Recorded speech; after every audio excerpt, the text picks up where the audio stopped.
இனிமே கண்ணை மூடிட்டு கடலை எண்ணெய் வாங்கலாம்.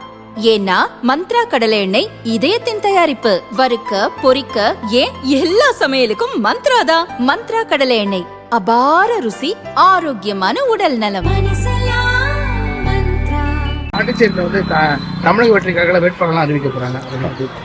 நல்லதுங்க. கண்டிப்பாக கூட்டணி வந்திருந்தால் இன்னும் நல்லா இருந்திருக்கும். இப்போ கொஞ்சம் கஷ்டப்படுறாங்க, நிறையா கேண்டிடேட்ஸ்லாம் கிடைக்காம கொஞ்சம் இழுபறியாக எடுத்துட்டு இருக்காங்கன்னு சொல்கிறாங்க. இங்கே புதுச்சேரியில் இன்னும் அவங்களுக்கு கேண்டிடேட்ஸ் நிறையா பேர் இல்லாமல் நிறையா யாரை செலக்ட் பண்ணுறதுக்கு ஆள் இல்லாமல் கொஞ்சம் கஷ்டப்படுறாங்க.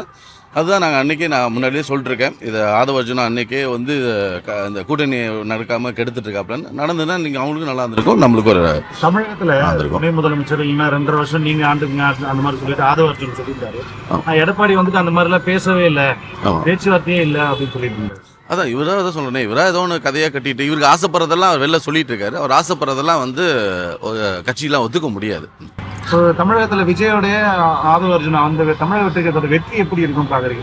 இல்லை, ரொம்ப கஷ்டம் தான். அதான் ஏன்னா நீங்கள் சிரஞ்சீவி ஐயா இருக்கும்போது பார்த்துருக்கீங்க, அன்றைக்கும் இதெல்லாம் ட்ரை பண்ணாங்க. அவரெல்லாம் வந்து அவ்வளோ அவருக்கு இல்லாத ஃபேன் பேஸ் அந்த டைமில் யாருக்குமே இல்லாமல் இருந்தது.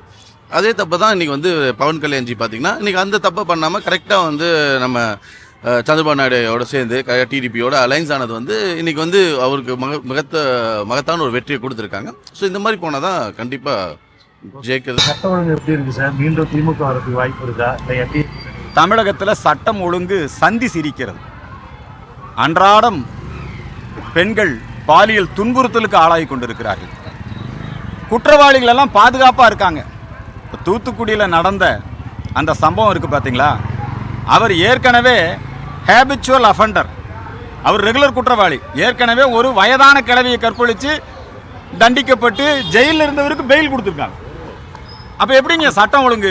குற்றவாளிகள் பாதுகாப்பாக, போதைப்பொருள் கடத்தல் குற்றவாளி ஜாஃபர் சாதிக் வெளியே நிம்மதியாக நடமாடுறாரு இல்லையா?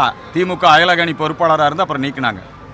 அதே மாதிரி இப்போ அண்ணா பல்கலைக்கழகத்திலே பெண்களுக்கு எதிரான பாலியல் சீண்டல் குற்றத்திலே ஈடுபட்டவர் பார்த்தீங்கன்னா திமுகவோட தொடர்புடையவராக இருக்கிறார். போதைப்பொருள் கடத்தல், பெண்களுக்கு எதிரான கொடுமைகள், வழிப்பறி, எங்கே பார்த்தாலும் இந்த குற்றவாளிகளுக்கெல்லாம் இதுக்கெல்லாம் தாண்டி மந்திரிகளே மிகப்பெரிய ஊழல் குற்றவாளிகளாக நீதிமன்றத்துக்கு போக வர இருக்கிறாங்க. அதனால் குற்றவாளிகளை பாதுகாக்கக்கூடிய அரசாங்கமாக இந்த அரசாங்கம் இருக்கிறது. ஆகவே மக்கள் இந்த அரசாங்கத்தின் மீது வெறுப்பு கொண்டிருக்கிறார்கள். எனவே இந்த அரசாங்கத்தை மாற்றியாக வேண்டும் என்பதற்காக இன்றைக்கு எடப்பாடியினுடைய அலை வீச துவங்கிவிட்டது. எடப்பாடி நிச்சயமாக முதலமைச்சராக வருவார்.